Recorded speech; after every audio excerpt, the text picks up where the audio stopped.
हाँ, तो भाई यहाँ कह रहे हैं कि जब t बराबर होता है 0 के, तब गेती झूले पे बैठती है। ये झूला ऊपर नीचे जाता है। नीचे दिया हुआ ग्राफ h से ज़मीन से झूले की ऊंचाई दिखा रहा है और t से गुजरे हुए वक्त की निशानदेही की जा रही है। अच्छा, h हमें मीटर्स में दिया हुआ है और t हमें सेकंड्स में दिया हुआ है। चले अब इस ग्राफ को ज़रा तफसील से देख लेते हैं। तो जब वक्त 0 होता है तो झूला ज़मीन से 2 मीटर ऊपर होता है। 30 सेकंड गुजरने पे झूला ज़मीन से 34 मीटर ऊपर चला जाता है। मज़ीद 30 सेकंड बाद झूला वापस ज़मीन से सिर्फ 2 मीटर ऊपर होता है और इसके बाद यही पैटर्न दोबारा दोहराया जा रहा है। तो भाई ऐसा लग रहा है कि यहाँ से यहाँ तक ये झूला एक चक्कर पूरा करता है और फिर यहाँ से यहाँ तक ये दूसरा चक्कर पूरा करता है और हर एक चक्कर बिल्कुल 60 सेकंड में पूरा होता है।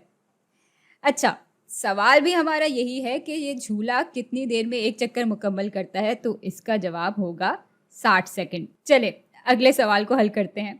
यहाँ कह रहे हैं कि डॉक्टर फैज़ान के दिल की धड़कन का मुआयना बिजली के सिग्नल की मदद से कर रहे हैं और सिग्नल से मालूम हो रहा है कि एक जैसा पैटर्न बार बार दोहरा रहा है और हर 0.9 सेकंड बाद वोल्टेज की कदर सबसे ज़्यादा होती है।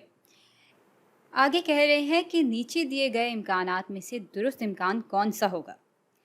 तो भाई हर 0.9 सेकंड बाद अगर वोल्टेज सबसे ज़्यादा हो रहा है, इसका मतलब कि हर 0.9 सेकंड बाद एक चक्कर मुकम्मल हो रहा है।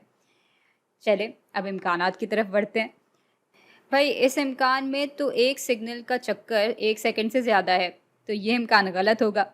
दूसरे इम्कान में हर एक चक्कर 0.9 सेकंड से कम लग रहा है, इसलिए ये इम्कान भी गलत होगा। हाँ, यहाँ ऐसा लग रहा है कि हर एक चक्कर 0.9 सेकंड का ही है, इसलिए ये इम्कान दुरुस्त है। लेकिन चलें इस आखिरी इम्कान को भी देख लेते हैं। यहाँ तो एक सेकंड में दो दो चक्कर पूरे हो रहे हैं भाई, तो इसलिए ये तो बिल्कुल ही गलत इम्कान होगा। और बस इसके साथ साथ ये सवाल भी हमने हल कर लिया है।